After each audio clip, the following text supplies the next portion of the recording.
Hello, everyone, and welcome to the Less Stress, More Peace and Happiness Summit. My name's Janine Wooten. I'm your host for this summit. I'm so glad that you've decided to invest your time and join us. We're learning so much great information on how to deal with stress in today's workplace, in today's society and life. It's just not easy anymore, is it? So we've got a great variety of speakers for you and a great variety of topics. And in each one, you're going to learn something that's just going to help you build a tolerance to stress, learn how to create more peace and calm in your life. And today I'm happy to bring to you Donnie Hill. I'm going to tell you a little bit about Donnie and then we'll bring him on. So today I have Donnie Hill with me, who's the founder and CEO of Life Maximizer, LLC. He considers himself to be a practical idealist, while his dream vision is to live in a world where more human beings are well rested, well paid, and deeply appreciated for who they are and the work they do. He recognizes that there's still a lot of work that needs to be done for us to see that reality. For Donnie, business building and leadership development are paths for personal healing and community restoration. As a restorative leadership and business advisor, he takes a trauma-informed, nervous system-led approach to executive coaching and business growth strategy.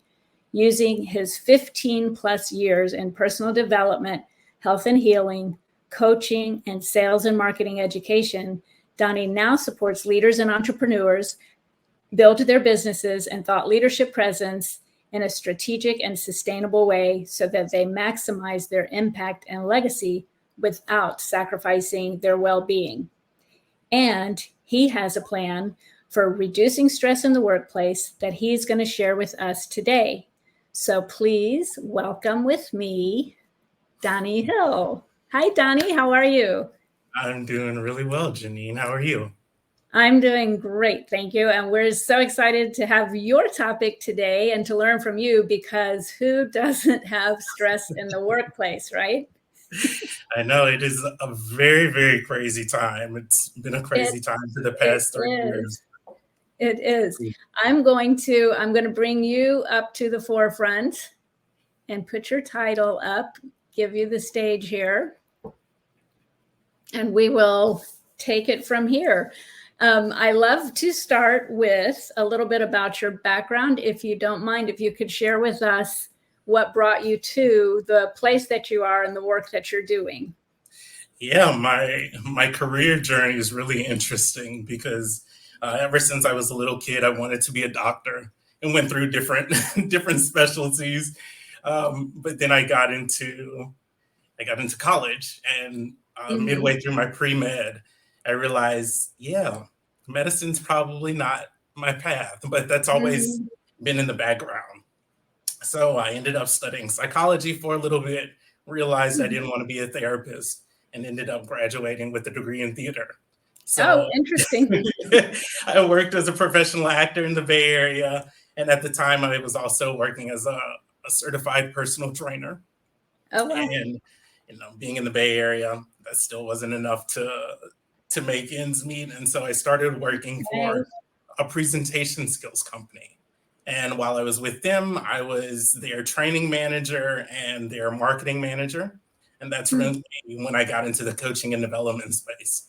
And I would see some of our facilitators take our participants into these rooms, do some one-on-one coaching with them, and then they would come out and be transformed, and Wow. their confidence changed, their presence changed, and it was just really incredible to watch. So I had a mentor at the time who I was doing some career development work with, and I said, "What are you doing with them?" And she said, "Oh, this is coaching." It's like, how do I do coaching? And Yes. at the time, she was co-creating a coaching certification for for the cancer community. Uh, And I thought, wow, this is really interesting. I could do the coaching and get back into healthcare. mm-hmm. I think I'll apply. So I applied to the program. Maybe a month or two later, I found out that I got in. And then the week after I got in, my mom got her diagnosis. Oh, So my bless your mom is heart. yeah, thank you. She's a 10-year cancer survivor. She's doing really well. Wow. And she was my first patient. Oh, So to be able to take her, to use the tools and right. training that I was learning to do that with her and my family, was really both a gift, but I had a lot of really difficult conversations with my mom. So Mm. one of the first conversations I had with her was the day before she was going into surgery. And she was like, well, what if I don't wake up off the table? Mm.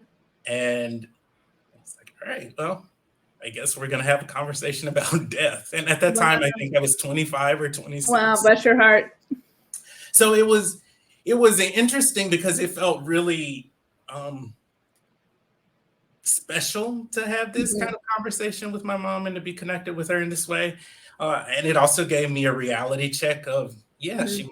she's not going to be around all the time, and I'm not going to be around all the time, and none of us are. Right. And that really shifted my perspective about how I go about moving through life and Mm. working with people. So I worked for an integrative oncology team for 3.5, 4 years. And Mhm. at the time, the medical director that I was working for, she said, hey, would you be open to doing some communication training and leadership development work with us? I said, yeah, that sounds fantastic. And so I did a number of workshops with them, and she introduced me to many of our business colleagues. And Wow. I really started to enjoy the business side of it. And so um, she asked me to do some presentation skills training with her because she Mm. was getting ready to deliver her proposal for what she wanted her new integrative medicine center to look like. And she was trying to get donors. So I worked with her for a while. And after that, I ended up going into tech because I just got burned out working with cancer patients Uh-huh. and their families. It's hard, yes, It is. It's really, really hard. especially for empaths. Yeah. Yeah. And when I went into tech, coming from the cancer community, Mhm. it, they were two very kind of different worlds. We were talking about Mm. high stakes, yeah, high stakes scenarios within the tech space. But in my mind, it wasn't okay. Somebody is going to die if Yes, in this next day or two, and right. so it really made me kind of be an observer as I worked in tech. Uh-huh. Uh-huh. And I was watching a bunch of my colleagues and many of the marketers and salespeople and leaders that I was working with. They were just exhausting themselves Mhm. because it was just go, go, go, go, go, and on to the next lane. And at that time, I was doing sales training and marketing education training. So I was doing the learning strategy, working with the marketers on their career development plans, Mhm. facilitating sales training. And then in April of 2020, I decided I think I'm ready to go and do my own thing. So Wow. Right at I, the beginning of the pandemic. right at the beginning of the pandemic, I made the decision to leave my full-time tech gig to go and do my own thing. And that's what I've been doing for the past 3 years. Wow. I think that's fascinating, just because I'm sure when your path has been very interesting, and and mine too. Like sometimes people from the outside might think, "What in the world is she doing now?" But Yeah. it's interesting, isn't it? In hindsight, and for me, listening to you, it seems all very obvious that you're being driven to where you are now. And yeah, you might not think so in the moment, but I love how everything has brought you to where you are now, and that you're using what you're doing now to help people. So I think that's great. It was I had a number of mentors and managers along the way who would ask me, like, why don't you just focus on one thing and Oh, let I that hear be that all the your time too. thing? And I don't know about you, but I was a Montessori baby. Oh, And yes. yeah, so I've always been kind of interest led, and that's really how I've built my own education, and that's how I've built my career. That's a So great phrase. I've never heard that. We had our children in Montessori, not me myself, but we had the children in Montessori. But I love that phrase, and my family often jokes about at my funeral, how they'll have every business card that I've ever had, posted, or something on my tombstone will say, just pick one or something. But I remember reading a book. I have the book somewhere behind me, but it's You Don't Have to Choose One. Right. And so I love what you just said, makes perfect sense. Interest led. And then also, don't you think just trusting the guidance of the divine, that all of these things are working together to put us exactly where we need to be and ultimately to help people? I think I stopped resisting the guidance when my mom got her diagnosis. I'm like, I couldn't have planned this. So Right. everything I need shows up right when I need it. And I'm like, all right, Isn't that something? This is how my life is. I love that you were available to help her at that time and that she's doing well. So praise God for that. So I want you to tell us how the work you do specifically can help people reduce their stress and overwhelm. And we all have it and we all do it, around work. And like you said, people are just go, go, go. I think it's a culture thing.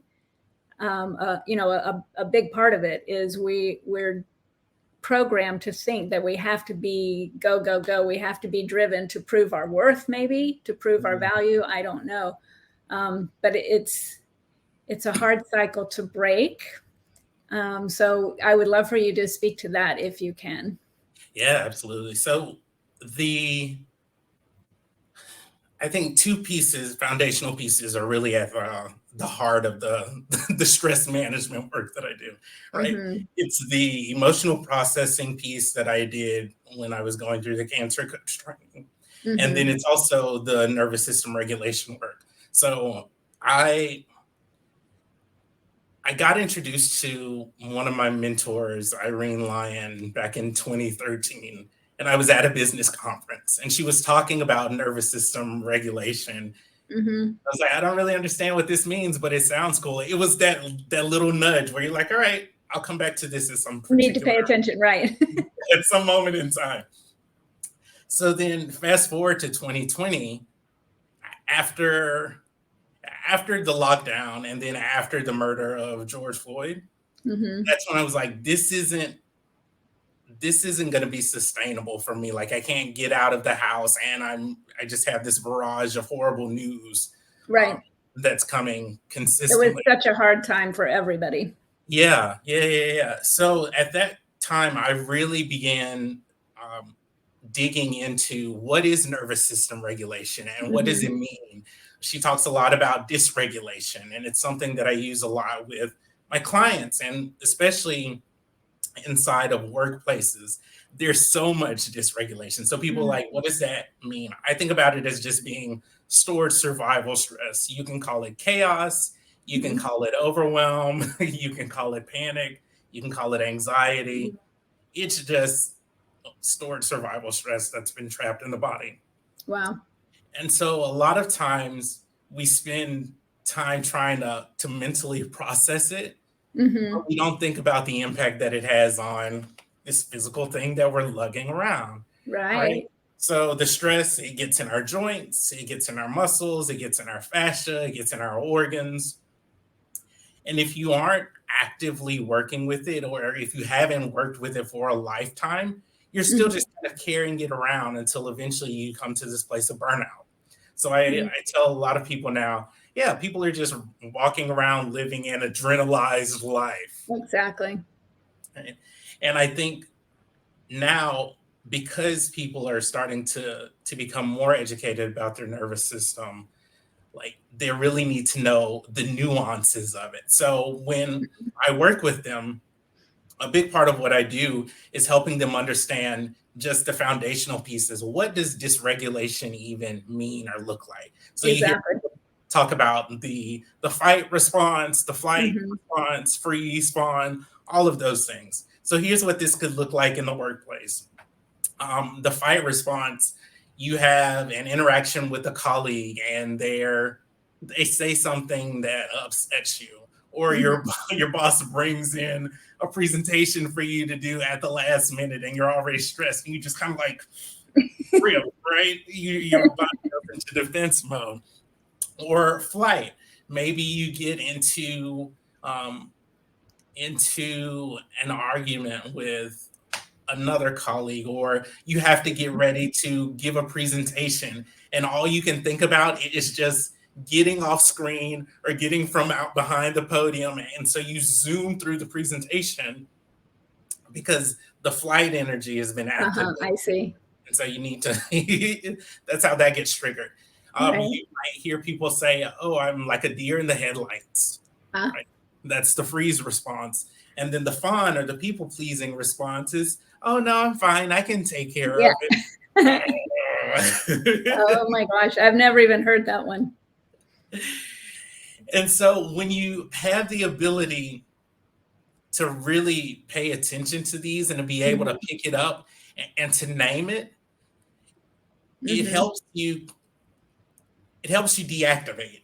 So if you think about like what activation, deactivation looks like, it looks like a sine wave, right? It's supposed to be this natural flow, but instead we get activated and then we just plateau there, or then we drop down. And so what we're wanting to do is to have more of that flow. A nice flow. A nice flow. Yeah. And I think with all the stress that people are under today, it's not just workplace. There's stress at home. There's stress financially. There's just so much going on. And it has been for a long period of time, which is part of the reason, one of the main reasons that we're putting on this summit is to help people recognize that and just give them tools so that they can get unstuck and reconnect to just a more positive flow in life. But I know that because of the sustained level of stress, I remember studying this a while back, and if I remember right, you'll know better than me, but it was, in nature back in the day, the fight or flight response, we would be in the woods and we'd run into a tiger or a bear, and the adrenaline is there to kick us into survival mode, do what we have to do to get out of the scene. But then, those hormones, if I remember right, 72 hours to get restorative state. Yes. What's happening now is no one has 72 hours of downtime. We go from stress to stress to stress to stress.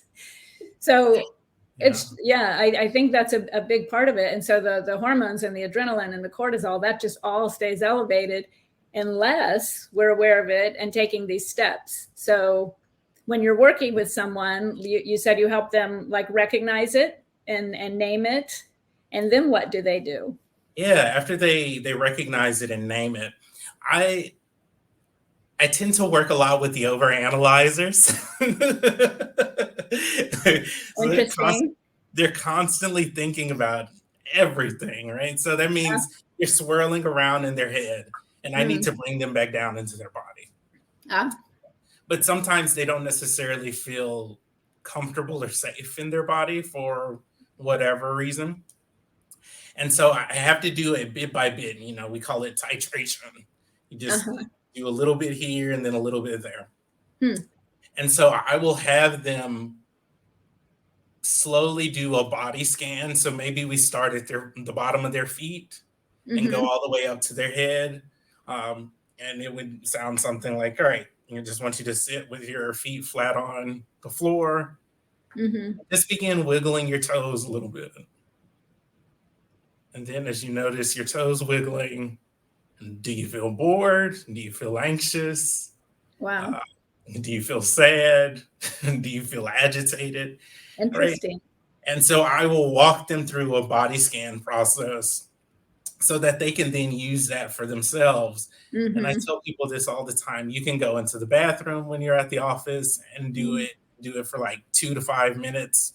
You can do it while you're watching TV. It doesn't have to be, you don't have to set aside 30 minutes to an hour in order to kind of come back down or reconnect. And you don't have to be in like complete peace and quiet, meditative or anything. The goal is to just kind of get more centered and grounded in your body, then to get out of your head and the some of the mental stress? Is that what you're doing? Is that what you're bringing them to?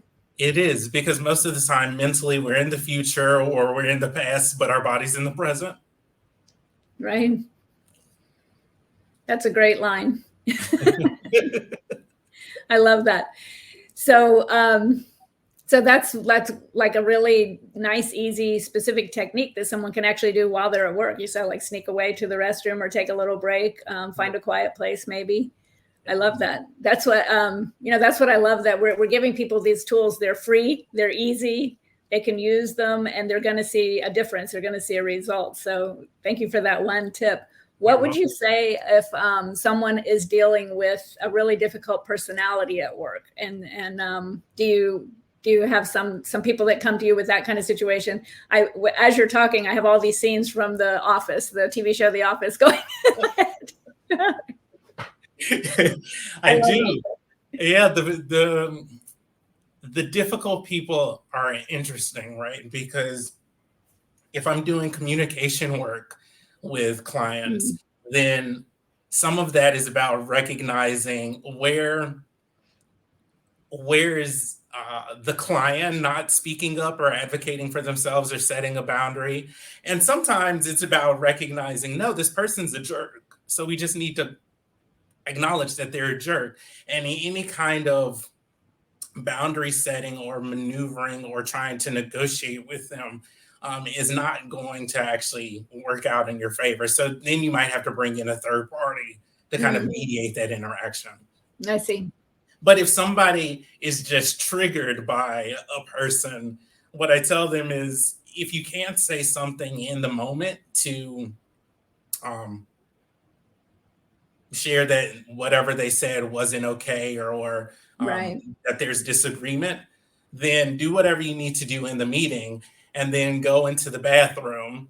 And I tell people, use the teapot, and it's just right. Right. And sometimes it's the actual sound, sometimes it's the showing of your teeth. Like, I tend to work with a lot of people who have a difficult time expressing anger or rage. And I think anger and rage is super sacred, and it can be this beautiful thing, and it's built in our system for a reason. But we just don't have a healthy relationship with it. So it comes out sideways. And so I think if you can do some kind of like lip snarl, like, just go ahead and express it. Yeah, just express it. Yeah. You can do it in the car ride on your commute. If you're at home and you just finish a meeting, a wringing of a towel, it's like, that's really hard. Right. So physical expression. That's interesting. We actually have one of our guest speakers on the summit is speaking on how to use anger for your own empowerment and to realize that it isn't necessarily bad. So that's interesting that you addressed that too. And I think it gets confused with aggression. So it's okay to be assertive. It's not necessarily okay to be aggressive under all, and there's a fine line. So sticking up for yourself and being able to learn communication on how to say what you need to say in a non-threatening way, is it's a really valuable skill. And I would say not taught in school, surely. But when we're talking about kind of client demographics, I have kind of themes that people come to me with, or themes within my clients. And one of the themes is for people who have been more in the freeze or the shutdown state, like they just don't have as much life force in them. It's been dampened a little bit. And after some work and they're able to kind of reconnect to their anger, sometimes I have them consider looking at either some kind of karate class or boxing class. Like when I was a personal trainer, the days that I would bring my boxing pads for my clients were the days that they loved the most, because they didn't have anywhere else to let out that aggression. And so I think aggression is really good and healthy right? But again, you have to be very specific about how does it get expressed in different environments. Right. Do it in a healthy way. That's interesting. I can see that being a lot of fun. I actually used to do karate back in the day when I was much younger. And it is it's a great exercise, and you just feel so good afterwards. But I never thought of it as being a way to express frustration and anger, which probably adds to the reason you feel so good. Yeah. That's great. Yeah. I love that. Let me see if I have any other questions for you. So you already talked about the difference between regulation and dysregulation and what that works with, and kind of how you came across it. I just am wondering if you could tell us, obviously it's very important to you, the work you do, and I can see the path that brought you here. But specifically now, where we are now, how do you see this type of work helping people, and where your passion comes from? Yeah. Well, one of the things that you mentioned in my bio that's really important to me is this idea of having well-rested, well-paid, deeply appreciated humans. Right? And I think we're obviously at a place where a lot of people are exhausted. Some people are well-paid, but more people are frustrated around their finances. And then the deeply appreciated piece, I feel like that's why many business professionals are leaving organizations and wanting to start their own thing, or wanting to find other organizations who genuinely care about who they are. So we're at this interesting point where there needs to be a shift in business. It's always going to be about profitability and Wall Street and performance. And I have no problem with that. What I do have a problem with is when the people get kind of dismissed, right? Where they become second tier versus either equal or first tier. And so when I am, talking to audiences or working with individuals, I think the big thing that I want them to remember is nobody's gonna be looking out for your well-being if you aren't looking out for your well-being. And as crappy as that is to say, like, that then means that you have to be in the driver's seat versus being in the passenger seat when it comes to finding new ways to take care of yourself. And I think if people want to continue keeping their sanity and keeping their physical health and their mental and emotional health, they're actively going to have to seek out and do kind of this deeper work, because most businesses aren't going to say, oh yeah, hey, let me help you regulate your nervous system as we go through these numbers, or as you go through exactly. Not going to happen.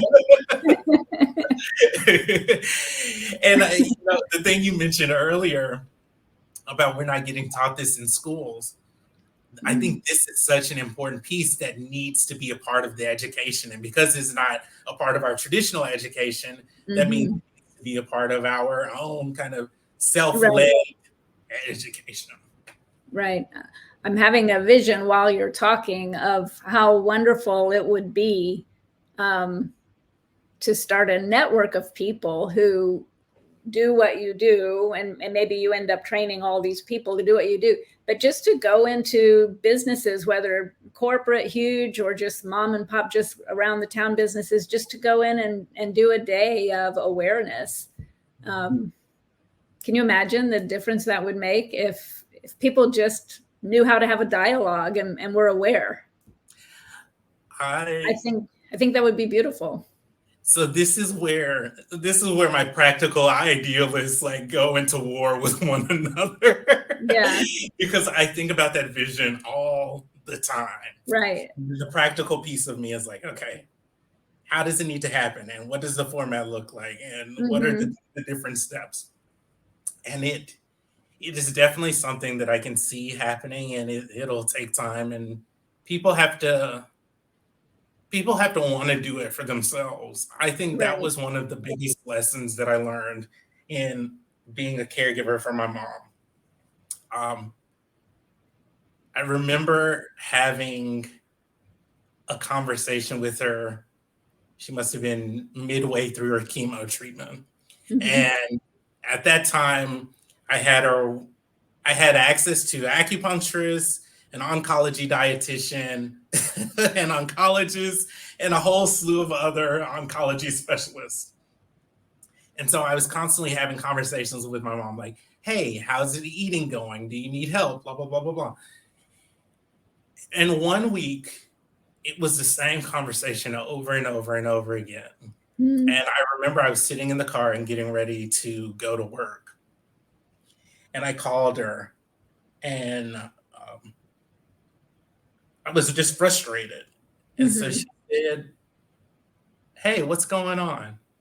And I said, I'm trying to do everything that I can to help you, whether it be from me, from the dietitian, from the doctor, from the specialist. And you aren't doing anything. Like, I don't know what you want me to do. So I don't know how to help you. Right.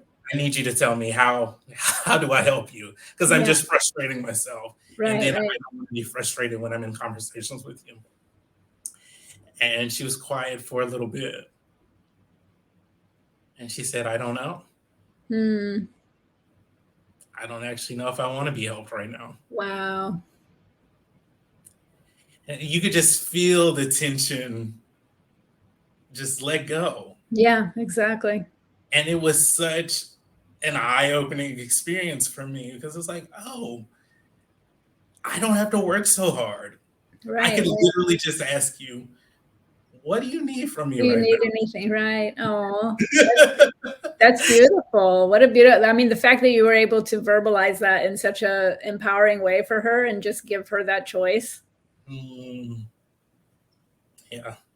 Yeah. So that has been the biggest gift that I give to anybody that I come in contact with when they're dealing with stressful situations, or they're in a dynamic where they're the caregiver or they're trying to support somebody. It's just asking them, hey, what do you want or what do you need from me right now? And how do I support you in that? And there has to be a willingness on their end. So for the people listening, like, yeah, we can help you till we're blue in the face, but if you aren't willing, then it doesn't really matter. Right, exactly. That's a great point. I thank you for bringing that up, because I'm sure that will help a lot of people as well. I'm relating as well. So you've given us great examples. You've given I always ask for a personal story, but the personal story with your mom is really powerful. You've given us techniques that we can use for someone who's in a workplace that, like, is it possible to become, to learn enough self-mastery to create peace at work, no matter where you are? Or do you think do the work that you can, and if it's still not right, do you suggest people look for different work? I guess at what point? Yes, I think it's a both and. You can definitely find peace at work. It does require a lot of self-awareness and self-mastery, and also recognizing what's your stuff and what's not your stuff, right? Because people will throw their stuff on you. All right, well, I'm just going to put this in the parking lot over here. And then that's great. It might get addressed.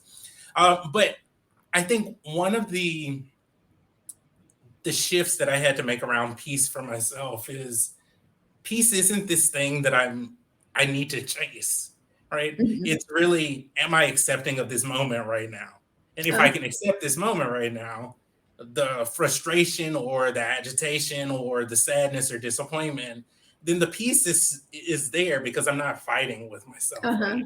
But then that's where you have to do the self-reflection part and say, all right, is this a pattern? Do I like this pattern? Do I not like this pattern? Do I want to leave? Because I think one thing that I'm noticing right now, this is part of what people can get in the free gift, is that people are looking for their new North Star. And sometimes their North Star is not in the organization that they were in. Sometimes their North Star is not in the relationship that they're in. I just left a 14-year relationship. So, like, pivoting into my new world has been its own kind of restoration process, Yes, yeah, and all of the things. And so I think if you are at a place right now where you're wanting to try and find peace within the context of your environment, go for it, definitely. Um, but also, if it's not working for you, then consider giving yourself a little bit of space to think about, right, well, what would a new thing look like? And right. how would it be beneficial to me? And what kinds of conversations would I need to have with the people around me if my decision to leave would impact them? To move forward. Yeah. So it sounds like part of the dealing with the current situation, whatever it is letting go of the need to control. When you said just kind of be with it and be okay with it, that we can't control everything and it's not always going to be pretty and easy, and it just is what it is and it's happening. Yeah, it's the letting go of control. Uh, I call it the messy middle. So everybody's navigating the messy middle right now. We're no longer the caterpillar, but we're not yet the butterfly. We're just in the goo. I love that. I love that. And so part of being in the goo is allowing the grief to come in, and allowing the disappointment to come in, and allowing the I don't have control over this situation to come in. Right. And just kind of trusting the journey. Yeah. Yeah. This is beautiful. So you hinted at your gift. I hate that our time is coming to an end. I love this talk. This has been great. And thank you so much. But can you explain to our listeners the gift that you have for them if they would like to continue on and go further with you? Yes. So the gift that I have is a workbook or an e-guide. And it's how to get optimal ROE, return on energy, as a community and business leader.